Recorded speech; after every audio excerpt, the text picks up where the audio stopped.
ज़्यादा बोलोगे तो गोली मार दी जाएगी। सबके पास हथियार थे, किसी को डंडों से मारते थे, किसी को हथियार से मारते थे। डर के मारे चुपचाप बैठे रहे वहाँ पे। मैं आगे ले जाएगा तेजवाना शहर में, वहाँ पे बॉर्डर है, तेजवाना बॉर्डर। फिर हमें वहाँ से तेजवाना बॉर्डर क्रॉस करा। मैं हथकड़ियाँ लगाई, हमें सोचा कि शायद हमें रिलीज कर रहे होंगे या कहीं और लेके जा रहे होंगे। सभी खुशी हो गए थे कि भाई लिस्ट में नाम आया तो रिलीज ही होंगे। बाहर अंदर किया तो हमारी हथकड़ियाँ खोली, वापिस हमें अलग सेल में डाल दिया। जिस सेल में हम पहले थे उसमें नहीं डाला, क्योंकि उसमें और बंदे थे।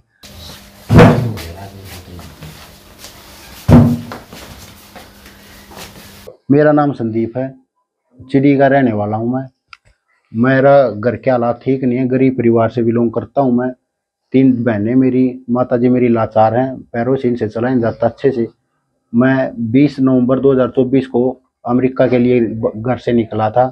फिर मेरे को 3 दिन मैं मुंबई रहा, पुणे में। वहाँ से वापस दिल्ली आया। फिर दिल्ली से मेरे 24 नवंबर 2024 को एम्स्टर्डम की मेरी फ्लाइट थी। वहाँ से आगे कनेक्टिंग फ्लाइट थी मेरी सूर्यनेम की। एक रात की मेरी स्टे हुई एयरपोर्ट पे ही। फिर मैं सुबह वहाँ से सूर्यनेम के लिए निकल गया। फिर मेरे को आगे मेरा ओम प्रकाश नाम का बंदा मिला, जो मेरा पहले एजेंट है। उसका नाम प्रमोद है, उनके पिताजी का नाम है प्रेम, सोनीपत के रहने वाले हैं वो।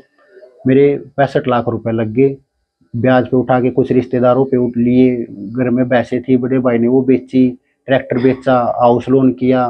कुछ ब्याज पे उठा के चले रिश्तेदारों से, किसी अपने यार पैरे से लेके मैं यहाँ से निकला कि भाई अपने घर के आर्थिक हालात सुधार सकूं। फिर मैं सूर्यनेम गया, वहाँ जाके मेरे को ओम प्रकाश नाम का बंदा मिला। उसने मेरे को फोटो भेजा टैक्सी वाले का कि ये बंदा तुम्हें वहाँ एयरपोर्ट से लेके जाएगा। इमिग्रेशन पे भी उन्होंने अपना सारा इमिग्रेशन उन्होंने खुद करवा दी थी। वहाँ से आगे मेरे को बंदा ले गया, उसने मेरे को एक घर में रोक दिया था। 3 दिन मैं वहाँ घर में रहा। उसके बाद फिर मेरे पास मैसेज आया कि तुम्हें एक आदमी लेने आएगा, उसके साथ बैठ के चला जाना, वो तुम्हें सूरीनेम का बॉर्डर क्रॉस करवा देगा गवाना के लिए। वहाँ से फिर मेरे को रात को ले जाएगा। रात को मेरी 20-25 मिनट मेरे को बोट में चलाया गया, बॉर्डर क्रॉस किया। फिर वहाँ रात में हम ऐसे ही बाहर पड़े रहे, पूरी रात मच्छरों में पड़े रहे। हम 3 बंदे थे, 2 अलग कंट्री के थे, पड़े रहे। फिर वहाँ से फिर कोई और आए, उन्होंने हमें वो गाड़ी में लेके गए। 3-4 घंटे गाड़ी में चल के आगे में घर में रोक दिया गया 3-4 घंटों के लिए। वहाँ फिर हमें खाना वाना दिया तो उसमें चिकन वगैरह था, बीफ वगैरह थी, तो हमने खाया नहीं, ऐसे ही भूखे बैठे रहे, चले रही। फिर हमें वहाँ से ब्राज़ील के लिए निकाला गया गवाना से। 3-4 दिन सफ़र किया बस में, भीड़ में प्रॉपर सफ़र करके आगे ब्राज़ील पहुंचा मैं। 3 दिन में ब्राज़ील पहुंचा। ब्राज़ील जाके मेरे को आगे फिर कोई टैक्सी वाला आया बंदा, उसने मेरा फोटो दिखाया, उन्होंने मेरे को होटल में रुकवा दिया। 3 दिन में होटल में रहा। फिर मेरे पास मैसेज आया ओम प्रकाश का कि भाई तुमने अपनी टिकट अपने आप लेनी पड़ेगी ब्राज़ील से आगे निकलने के लिए। मैंने अपनी टिकट ली, वहाँ पे लॉस कोम्बोस कंट्री स्टेट है, उसकी टिकट ली। वहाँ से फिर आगे वहीं से बस स्टैंड से ही आगे मेरे को पोर्टोविलो की फिर मैंने टिकट ली। फिर मेरे पास मैसेज आया कि यहाँ से पोर्टोविलो की टिकट ले लो। वहाँ से आगे चल के ब्राज़ील क्रॉस हो गया, मेरा कंट्री क्रॉस करवा दी उन्होंने। फिर मैं जाके बोलीविया से कंट्री में गया। बोलीविया जाके मेरी 4 दिन की स्टे हुई, 3-4 दिन वहाँ रहा। फिर मेरे को बस के एक आगे कैबिन में बिठा दिया गया, छोटा सा कैबिन था इस साइज का। उस कैबिन में मैं लगातार 3 दिन फिर सफ़र किया। बोलीविया बड़ी कंट्री है, तो 3 दिन में वो क्रॉस हुई। बोलीविया से फिर मैं पेरू गया। पेरू में मेरे को आगे बंदा अपने आप ही मिल गया था, अब मेरे एजेंट ने भेज दिया था। उसने हमारा फोटो दिखा, मेरी टिकट करवाई। फिर मैं लगातार पेरू का सफ़र क्रॉस किया। पेरू के बाद मैं इक्वाडोर गया। इक्वाडोर कंट्री है, उसमें गया। वहाँ इक्वाडोर जाके मेरी 2 दिन की स्टे हुई। वहाँ पे ऐसे प्लास्टिक के कच्चे चावल मिले, खाली चावल मिले थे, वो पानी के साथ वही खाए, क्योंकि भूखा आदमी है तो कुछ तो खाएगा ही। 2 दिन स्टे के बाद फिर मेरे को इक्वाडोर से ले जाया गया। आगे जाके गाड़ी चेंज होगी, कभी बस में गए, बस में जाके फिर गाड़ी चेंज होगी, गाड़ी में ले जाके बॉर्डर क्रॉस करवा दिया। बॉर्डर क्रॉस होने के बाद मेरे को कोलंबिया में एंट्री होगी मेरी इक्वाडोर से। कोलंबिया में गया, फिर कोलंबिया में 2 बसें हुई चेंज। वहाँ से बस में जाके मैं कोलंबिया के निकोकली शहर में रुक गया। वो बिल्कुल पनामा के और निकोकली का बॉर्डर के बीच में समुद्र आ जाता वहाँ पे। फिर मेरे को वहाँ से बोट के शिप के थ्रू समुद्र में ले जाके आगे पनामा के एक छोटा सा निकारागुआ नाम से टापू है, वहाँ पे मेरे को छोड़ दिया। फिर मेरी वहाँ सेटे हुई। 2 दिन मैं वहाँ रुका। वहाँ से फिर मेरे पास मैसेज आया कि तुम्हें जो बंदा फोटो दिखाएगा उसके साथ चला जाना, वो आगे तुम्हें पनामा में एंट्री करवा देगा। फिर उन्होंने वो ले जाके मैं रात को पनामा में एंट्री करवा दी। फिर हम लगातार 2 दिन पनामा में चले, 11 घंटे चले, रात को स्टे करवाई, वही जंगल में लेटे। सुबह फिर हम चले आगे चल के, फिर पनामा में चल के फिर हमने थोड़ी 3-4 घंटों का बोट का रास्ता पड़ा। नहर थी उसके अंदर से ही हमें ले जाएगा आगे। फिर पैदल चले हम। फिर जाने के बाद गाड़ी मिली, गाड़ी में कोई 25-30 बंदे थे, भेड़ बकरी की तरह भूस के उसमें डाल दिया था हमें। आगे चलते रहे, फिर पनामा सिटी आया, वहां से क्रॉस करके कभी जंगल में घुस रहे हैं, कभी पहाड़ों में चल रहे हैं, कभी झरने बंदे बने हुए हैं उन पर रस्सी बंधी हुई है, वहां से रस्सी पकड़ के नहर से चल रहे हैं, क्रॉस कर रहे हैं, कभी गाड़ी में कभी पैदल जाके पनामा क्रॉस हो गया, पनामा सिटी क्रॉस हो गई। फिर हमने कोस्टारिका कंट्री में गई, वहाँ पे हमने इमिग्रेशन कराई, क्योंकि वहाँ पे इमिग्रेशन कराने के बाद ही अगली कंट्री की टिकट मिलती है हमें। बस में वो पुलिस वाली टिकट दिलवाते हैं, पैसे हमारे लगते हैं, लेकिन वो टिकट काउंटर वाला तब तक टिकट नहीं देगा जब तक वो इमिग्रेशन वाले बंदे वहाँ तक हमें छोड़ के नहीं आएंगे। हमारी वहाँ पे इमिग्रेशन हुई, उन्होंने हमें कंट्री आउट दे दिया। वहाँ से निकलने के बाद हम आगे होंडरस निकले। एक कंट्री और रहती बीच, मेरे को उसका नाम ध्यान नहीं है। होंडरस गए, होंडरस जाके फिर हमारी इमिग्रेशन हुई, उन्होंने फिर हमें बस वालों के पास छोड़ा। वहाँ से होंडरस जाके रात को बॉर्डर क्रॉस करवाया, जो वहाँ के लोकल डोंकर होते हैं, बंदे होते हैं, डोंकर बोलते हैं उनको, तो उन्होंने हमें फिर वो होंडरस क्लियर करवा। वहाँ से हम निकले फिर गुआटेमाला। गुआटेमाला का भी मेरा 1 दिन का सफ़र था। वहाँ फिर उन्होंने जंगल से घुसा के फिर गुआटेमाला का बॉर्डर क्रॉस करा के मैक्सिको के तापाचुल्ला में एंट्री हो गई हमारी। मैक्सिको में हम रहे, फिर वहाँ चले, एक आम का पेड़ था उसके नीचे डाल दिया हमें, पूरे दिन वहीं बैठे रही। खाना वाना ऐसा ही मिला, उनको बहुत रिक्वेस्ट करी, हाथ पैर जोड़े कि कुछ खाने के लिए दे दो, तो उन्होंने थोड़े थोड़े चावल दिए कि यही खा लो, इससे ज़्यादा तुम्हें कुछ नहीं मिलेगा, ज़्यादा बोलोगे तो गोली मार दी जाएगी। सबके पास हथियार थे, किसी को डंडों से मारते थे, किसी को हथियार से मारते थे। डर के मारे चुपचाप बैठे रहे वहाँ पे। वहाँ से निकालने के बाद फिर हमें मेक्सिको सिटी ले जाएगा, बहुत बड़ा होटल था। फिर वहाँ वो बोले कि भी अपने घर वालों को बोलो, पूरे पैसे नहीं आए हैं तुम्हारे, पैसे नहीं आएंगे तो यहीं छोड़ देंगे, भूखे मरोगे, कोई नहीं कुछ होगा। फिर हमने अपने घर वालों से कांटेक्ट किया कि भाई जो हमारा एजेंट उनको बोलो कि वो बोल रहे हैं कि पैसे नहीं है, पैसे नहीं मिले, पैसे नहीं मिलोगे तब तक तुम्हारा बॉर्डर क्रॉस नहीं होगा। फिर हमारे घर वालों ने उनको कुछ पेमेंट वेमेंट किया, कुछ किया, वो मेरे को पता नहीं था इतना। फिर हमें आगे ले जाएगा तेजवाना शहर में, वहाँ पे बॉर्डर है तेजवाना बॉर्डर। फिर हमें वहाँ से तेजवाना बॉर्डर क्रॉस कराया। मैं 25 जनवरी 2025 को मैंने बॉर्डर क्रॉस कर लिया था दिन के 2:30 बजे। बॉर्डर क्रॉस करने के बाद वहाँ पे यूएस पेट्रोलिंग वाले घूमते हैं, उन्होंने हमें बोला कि आप यहाँ वेट करो, हम आपको आएंगे अरेस्ट करके लेके जाएंगे। उस टाइम हम 7 बंदे थे, अलग अलग कंट्री के बंदे थे हम। तो हमने वहाँ पे 3-4 घंटे वेट किया, नहीं आए तो वहाँ पे एक इमरजेंसी नंबर लिखा हुआ था, तो किसी बंदे के फ़ोन से वहाँ इमरजेंसी कॉन्टैक्ट करके उनको बुलाया, तब हम अरेस्ट हुए। उन्होंने अपना हमारे सारे कपड़े निकलवा दिए थे, एक एक कपड़ा छोड़ा था भाई, एक टी शर्ट हाफ बाजू की और एक पैंट, नीचे अंडरवेयर भी नहीं था। जो जूतों की शूलेसीज होती है वो निकलवा दी, जैकेट में जो होती है वो सब कुछ निकलवा दिया था। वो निकलवाने के बाद बैग में डलवा दिया, फोन वोन हमारा पीछे ही खुश हुआ कौन है, रीसेट वगैरह मार दिया था। तो फोन मिल गया था। रिक्वेस्ट करने के बाद पैसे तो उन्होंने छीन लिए थे, उनसे हमसे रिक्वेस्ट की कि हम घर वालों से कैसे कांटेक्ट करेंगे, तो वो दे दो। फिर फ़ोन वोन का हमें मिल गया था, वहाँ पर जाके हमारे बैग सबमिट हो गए, उन्होंने हमारा मेडिकल किया, हथकड़ी वगैरह डाली। वहाँ जाके फिर हमारे दोबारा से फिंगरप्रिंट हुए, फ़ोटो उतरे, उन्होंने जाके हमारे वो सेल में डाल दिया। वहाँ पे जैसे पोड होते थे, 8 पोड थे, पोड 1 पोड 2, एक पोड में 4 सेल होती थी, cell A B C D, तो हमें सेल में डाल दिया। वहाँ हम 21 दिन रहे। वहाँ का भी खाना पीना अच्छा ही था, ऑफिसर का व्यवहार अच्छा ही था, इंग्लिश में माँ बहन की गालियाँ दे रहे थे, कभी कुछ बोलते थे कभी कुछ, वो तो मैं इस पे बोल नहीं सकता, माँ बहन की गालियाँ दे रहे थे। और ना अच्छे से व्यवहार हुआ। ओढ़ने के लिए एक पॉलीथीन दी जाती थी, बिल्कुल पतली सी, जैसे सिल्वर फॉइल होता ना, वैसी पॉलीथीन दी जाती थी। ऊपर एसी लगे हुए थे, कभी एसी फास्ट कर दिया, मतलब मेंटली टॉर्चर कर रहे थे। एसी फास्ट कर दिया, लाइटें तेज कर दी, अगर सो रहे हैं तो आके दरवाजा खटखटा दिया जोर से, किसी बहाने से कि अभी सफाई होगी, अभी आपकी स्कैनिंग होगी। हमारे हाथ में एक बैंड लगा हुआ था, उस पर हमारा नाम लिखा हुआ था, और जो हमारी बैग के ऊपर प्रॉपर्टी आईडी बोलते उसको, वो लिखी हुई थी। वो प्रॉपर स्कैन करके बहाने बना के कुछ भी चले जाते थे। खाने में हमें मिलता था जैसे सुबह मैदे की बिल्कुल कच्ची रोटी, उसके अंदर प्लास्टिक के चावल और थोड़े से चावल मिलते थे, इतने से वही खाने के लिए मिलता था। मजबूर में कभी खा लिया, कभी छोड़ दिया, कभी डस्टबिन में डाल दिया, फिर कभी छोटा सा चिप्स का पैकेट दे दिया, पानी वही रहता था पानी पी लिया। सो रहे हैं तो आके फिर दरवाजा खटखटा दिया, बीमार हो गए। मैं 1.5 दिन तक बीमार रहा था वहाँ पे, 106 डिग्री टेम्परेचर बुखार हो गया था मेरे को उन्होंने संभाला नहीं, उनको बोला तो बोले I don't care, drink water, पानी पीते रहो और हमें नहीं कुछ भी फर्क पड़ता। तो अगले दिन जब शिफ्ट चेंज हुई, ऑफिसर चेंज हुए, तो उनको दोबारा रिक्वेस्ट करी, हाथ पैर जोड़े उनको, तब वो मुझे लेके गए। फिर मेरे को 2 टैबलेट्स दी उन्होंने, उसमें हल्का सा मेरे को आराम हुआ। वो ऐसे ही पड़े रहे, जो और साथी थे वही किसी ने हाथ पैर दबा दिए, सहारा दे दिया, पानी पी लिया, ऐसे ही काम चलता रहा। वहाँ पे कुल मिला के मेंटली टॉर्चर हुआ। ना मैं धूप देखने को मिलती थी, ना घर वालों से बात करने के लिए, घर वालों को बात करने के लिए बोलते कि एक बार घर वालों से बात करवा दो, वो बोलते थे कि तुम्हारा ये अधिकार नहीं है, तुम हमसे ऐसे बात ही नहीं कर सकते, हम नहीं करवाएंगे बात, ज़्यादा वो करोगे तो। एक छोटा सा रूम था, उसको आइसोलेशन रूम बोलते थे वो, कि उसमें डाल देंगे।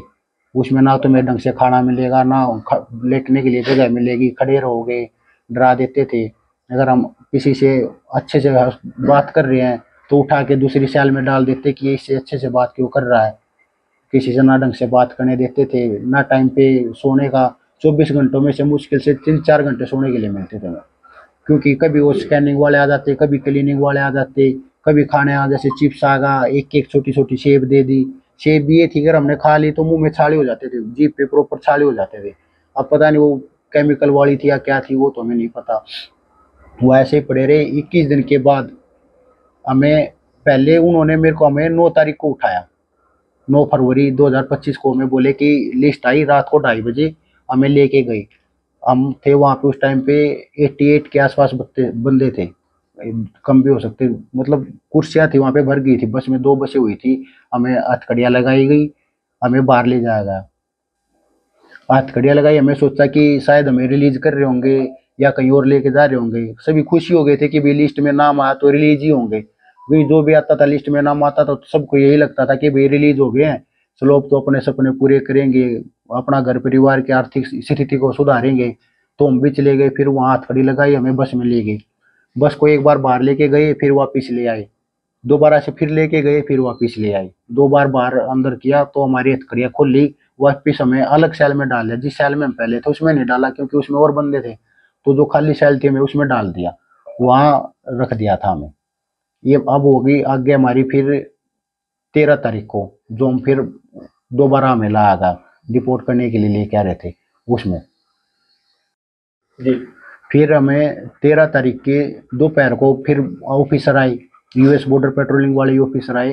तो उन्होंने बोला कि सभी खड़े हो जाओ। वहाँ धरती में जो मेरे गद्दे वद्दे पड़े हुए थे उनको साइड में लगवाया, और जो मोड़ने के लिए पॉलीथीन दे रखी थी वो डस्टबिन में डलवा के सभी को ऐसे पीछे हाथ करवा के मास्क लगा के लेके चले गए। फिर दोबारा वहां जाके बुरे तरीके से ऐसे पकड़ पकड़ के धक्के मार मार के हमें हथकड़ियाँ लगाई गई, हाथों में पैरों में, या ऐसे पेट पे बांध के और यूं हथकड़ियाँ लगाई गई, पैरों में हथकड़ियाँ लगा दी कि अगर बंदा यहाँ तक हाथ नहीं आ सकता, पानी नहीं पी सकता, अगर पानी पिएगा तो ऊपर ही गिरेगा।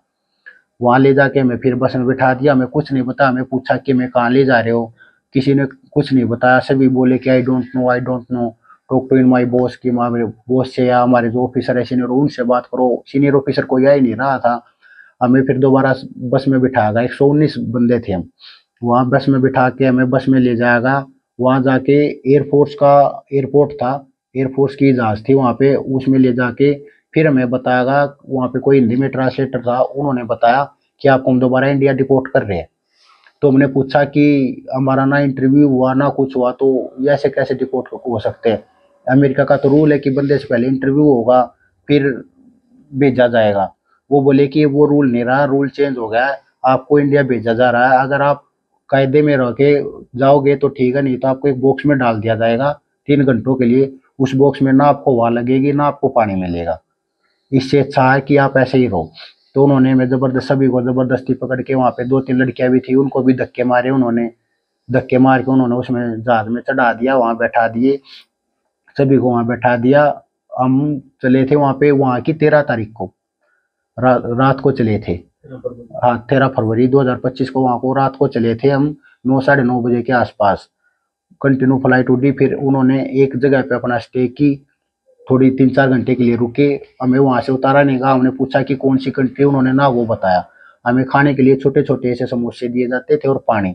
लगातार 2 दिन तक सेम ही खाना मिला, मैं ना हमें उठने दिया जाता था। बाथरूम के लिए उनसे बार बार रिक्वेस्ट करते थे, सर बाथरूम करवा दो, बाथरूम करवा दो। बहुत देर में बहुत रिक्वेस्ट करने के बाद बाथरूम करवाते थे। एक हाथ की हथकड़ी खोल के वहां गया, बाथरूम से निकलते ही दोबारा फिर हथकड़ी लगा के वहीं बैठा दिया। लगातार हम 2 ढाई दिन तक हथकड़ियों में ऐसे ही बंधे रहे। हाथ पैर बिल्कुल दर्द करने लग गए थे, पैरों में भी दर्द हो गया था, सूजन आ गई थी पैरों में। वही बंधे रहे। जब ये हुआ कि इंडिया में एंटर हो गए हैं और अब लैंडिंग का टाइम आ गया, 35-40 मिनट बची हुई है, तब हमारी उन्होंने जल्दी जल्दी से भी ऑफिसरों ने हथकड़ियां खोल दी। वही क्या पता आगे क्या हुआ, क्या तो उन्होंने हमारी हथकड़ियां खोल दी। फिर हम अमृतसर उतरे थे एयरपोर्ट पे। वहां जाके हमें खाना वाना मिला, अच्छा खाना मिला। अपने इंडिया में आने के बाद हमें अंदर ले जाया गया, बैठाया गया वहां पे। फिर अपने वहां पे इमिग्रेशन वाले ऑफिसर्स वगैरह आ गए थे और बहुत सारे ऑफिसर आ गए थे पूछने के लिए। पहले उन्होंने हमसे पूछा कि आप ठीक हैं, सेफ हैं। फिर उन्होंने ये पूछा कि आपसे कैसे क्या हुआ क्या नहीं। हमें एक फॉर्म दिया गया था, 3-4 पेज का था। उसमें लिखा हुआ था अपना नाम, डेट ऑफ बर्थ, आपके पेरेंट्स का नाम, मतलब उसमें हमारी डिटेल फिल करनी थी, कैसे गए, क्या क्या रूट था, सब कुछ उसमें हमें फिल करना था। वो एजेंट का नाम, नंबर, क्योंकि नंबर हमारे फ़ोन में ही थे। फ़ोन हमारे वहाँ पे हमने बैग अमृतसर आके मिले थे, वहाँ सबमिट हो गए थे हमारे बैग। वहाँ आके हमने अमृतसर अपना बैग ले लिए थे। मैं अपना भर रहा था नाम वाम उसमें। पहले अपनी सारी डिटेल भरी, अपने पेरेंट्स की डिटेल भरी, जो मेरी सिस्टर थी, जीजा थे, उनके सबके नाम वाम भरे। मैंने अपने एजेंट का नाम डाला, ओम प्रकाश। जब तक मैं जहाँ जो और मेरे एजेंट थे, जब जिनका नाम डालता तो वहाँ पे एक बंदा आया था, रवीश नाम का बंदा था। उनकी आंख में थोड़ा सा फर्क था। वो बंदा आया, उन्होंने बोला कि आप इधर आ जाओ। उन्होंने मेरे को बोला कि संदीप कौन है।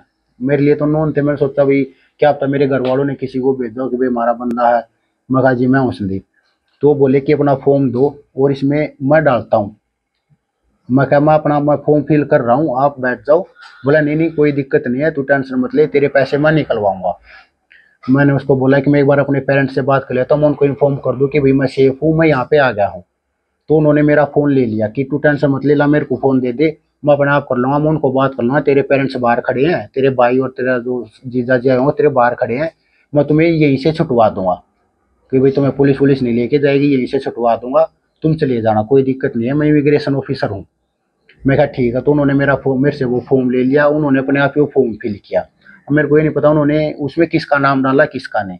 वहां से जाने के बाद मैंने उनको बोला कि आप मेरे को बता दो कि किसका क्या नाम डाला है। आगे मैं साइन वाइन करने के लिए मैंने बोला, मैंने मना कर दिया कि मैं ऐसे साइन नहीं करूंगा, बिना पढ़े मैं किसी फॉर्म पे साइन नहीं कर सकता। तो बोले कि मैं इमिग्रेशन ऑफिसर हूँ, यहाँ पे हमारी चलेगी, ऐसे मैं तुम्हें बाहर नहीं जाने दूंगा, चुपचाप इस पे साइन कर दो। कुछ तुम पहले ही डरे हुए थे, इतना टॉर्चर हो रखा था हमारे साथ, खाना भी प्रॉपर नहीं मिल रहा था। तो उन्होंने बिना ज़्यादा मेरे को इतना पढ़ने नहीं दिया, उस पे साइन करवा के हमारे उस पे स्टैंप लगा के पासपोर्ट पे, और हमें फिर आरपीएफ वालों को सौंप दिया कि अब इनको पुलिस के हवाले कर दो, वो अपने आप ले जाएंगे। उन्होंने फिर हमें पुलिस में बिठाया। हमारे यहाँ के पुलिस ने अच्छे से बात की, सबने सभी को चाय वाय पिलाई, खाना वाना खिलाया, बहुत प्यार से बात की, बहुत पोलाइटली बात की कि बेटा घबराना नहीं है, कुछ भी नहीं करना, अपने जब आप सुख यहाँ शांति से रहो। गए, जी हमने सोचा था कि इस तरह की यातनाएं भी नहीं, बिल्कुल भी नहीं सोचा था। बहुत सपने लेके चले थे। हमें तो सोचा ही था कि इतना इतना बुरा हाल होगा हमारे साथ, ऐसा व्यवहार होगा, बिल्कुल कुत्तों जैसा व्यवहार हो रहा था वहाँ पे। हमें तो पता ही नहीं था कि हमारे साथ इतना बुरा होगा।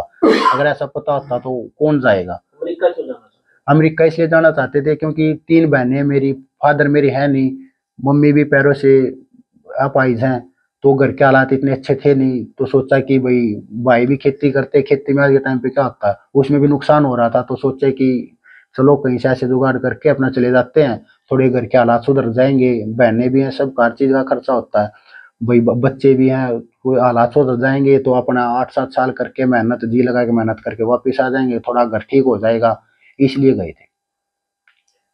अब आप घर पहुंचे हैं, हाँ जी, अब घर आपको पहुंचा मैं। खुशी हो रही है या दुख हो रहा है? नहीं, खुशी हो रही है, बिल्कुल खुशी हो रही है, क्योंकि वहाँ के हालात देख के घर आए हैं, बहुत खुशी है, अपने परिवार के साथ हैं, ठीक है, थोड़े दिन खाएं पिएंगे वापस उसी स्थिति में आ जाएंगे।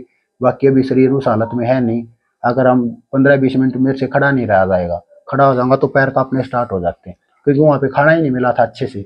खाना नहीं मिलेगा तो शरीर क्या करेगा, कुछ भी नहीं। तो आपको किसने कहा, किसने बताया था कि अमेरिका में इतना पैसा है?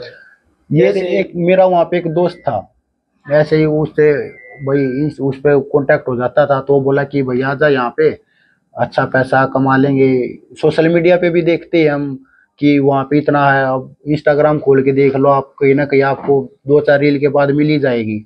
वहाँ से भी ये हुआ कि यार ठीक है, थोड़े दिन कष्ट दे लेंगे, वहाँ जाके अपना मेहनत करेंगे, कमाएंगे। यहाँ भी मेहनत ही करनी है, क्योंकि यहाँ भी काम ही करके खाना, तो वहाँ करके देख लेते हैं, थोड़े दिन में अगर हो जाएगा तो कुछ। हम क्या करेंगे? अब देखेंगे, अभी तो कुछ ना कुछ तो करना पड़ेगा, रेहड़ी लगाएंगे या कहीं दिहाड़ी मजदूरी करेंगे, खेती करेंगे, कुछ ना कुछ तो करना पड़ेगा। हाँ जी, मेरी सरकार से, हमारी हरियाणा गवर्नमेंट सरकार से रिक्वेस्ट है, हमें इतना पैसा लगा, हमारा ट्रैक्टर वैसे सब कुछ बिक गया है, लोग घर पे भी हमारे पे लोन है। रिक्वेस्ट है कि हमारी मदद की जाए, हमारे साथ कुछ अच्छा हो, कुछ पैसे वगैरह हमें मिले या कुछ भी हो जिससे हम उभर सके, अपना काम दोबारा से स्टार्ट कर सके। हाथ जोड़ के रिक्वेस्ट है कि हमारी सरकार सुनेगी बात है। और वहाँ पे मैं एक बात भूल गया था बीच में बताने, वहाँ पे जो ऑफिसर मिला था वो मेरा फ़ोन लेके चला गया था, क्योंकि मैंने उसको बोला कि भाई मैं अपने पेरेंट्स से बात करता हूँ, तो उन्होंने मेरा फ़ोन ले लिया।